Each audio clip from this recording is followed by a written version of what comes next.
جو روزے جزا کا مالک ہے،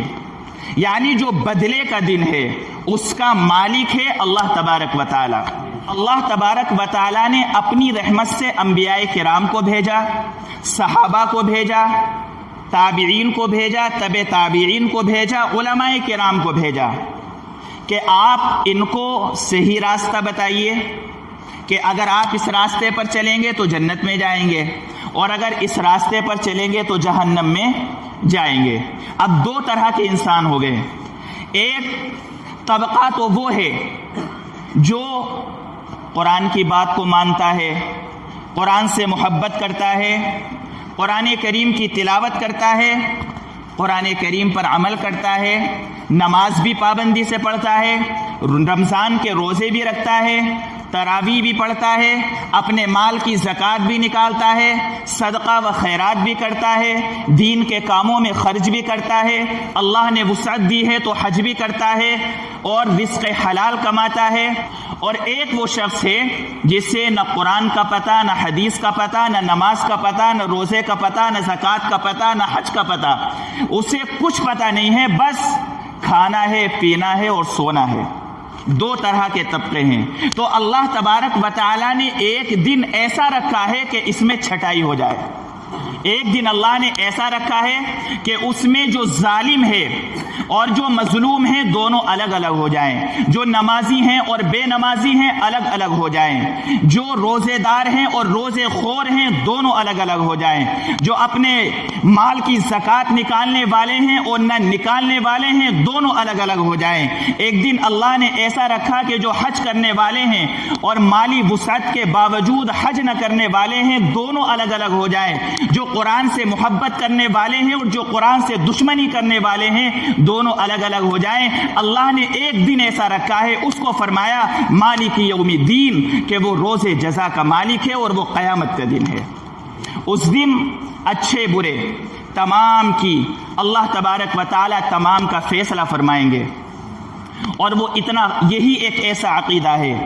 کہ جس کی وجہ سے آدمی اچھے کام کر سکتا ہے۔ جتنا یہ عقیدہ مستحضر رہے گا، ہمیں اس کا یقین رہے گا تو ہم اچھے کام کر سکتے ہیں، لیکن اگر ہمیں اس کا یقین نہ ہو تو پھر ہم دنیا کے اندر پڑے رہیں گے اور ہم آخرت کی تیاری نہیں کر سکتے۔ ہم مثال کے طور پہ ہم رمضان کے روزے رکھ رہے ہیں، تو اب کسی کو کیا پتا، ہم اپنے کمرے میں جائیں، فریج رکھا ہوا ہے اور فریج کھولے اور خاموشی سے پانی کی بوتل منہ سے لگا لیں اور منہ صاف کر کے باہر آ جائیں، گھر والوں سے کہتے میرا روزہ ہے، اور باہر آئے سب سے کہتے پھرے میرا روزہ ہے۔ لیکن اللہ تبارک و تعالیٰ کو تو معلوم ہے، اگر کسی کا عقیدہ یہ ہے کہ مجھے ایک دن اللہ کے سامنے پیش ہونا ہے، اللہ کے سامنے جانا ہے، تو پھر وہ ناجائز کام نہیں کرے گا۔ صرف ایک یہی ایسا عقیدہ ہے کہ جس کی وجہ سے ہم دین پر کھڑے ہو سکتے ہیں، یعنی ہر عمل میں ہم یہ دیکھیں کہ یار اگر میں نے چوری کر لی تو کل اللہ تبارک و تعالیٰ کے سامنے مجھے پیش ہونا ہے، اللہ مجھے جہنم میں ڈال دے گا، لہٰذا میں چوری نہیں کرتا۔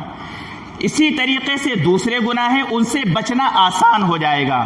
فرمایا کہ یہی عقیدہ مستحضر تھا صحابہ کرام رضوان اللہ علیہ مجمعین کو۔ آپ نے واقعات سنے ہیں کہ جنگل کے اندر بکریاں چر رہی تھی، تو اس نے کہا کہ ایک بکری ہمیں دے دو، انہوں نے کہا مالک کی اجازت نہیں ہے، تو انہوں نے کہا کہ مالک تھوڑی دیکھ رہا ہے تمہیں، کہ مالک نہیں دیکھ رہا ہے لیکن جو مالک کا مالک ہے وہ تو دیکھ رہا ہے۔ یعنی اللہ کے سامنے ایک دن ہماری پیشی ہوگی۔ حضرت ابوبکر صدیق رضی اللہ تعالی عنہ، جو انبیاء کے بعد سب سے بڑا مقام، سب سے بڑا درجہ اگر کسی کا ہے تو وہ ابوبکر صدیق رضی اللہ عنہ کا ہے۔ سارے صحابہ کرام میں سب سے بڑا درجہ حضرت ابوبکر صدیق رضی اللہ تعالی عنہ کا ہے، سب سے بڑے صحابی ہیں۔ وہ کیا کہہ رہے ہیں جب آخرت کا مسئلہ آیا؟ یا لیتنی کنت عصفورا، اے کاش میں ایک پرندہ ہوتا، اے کاش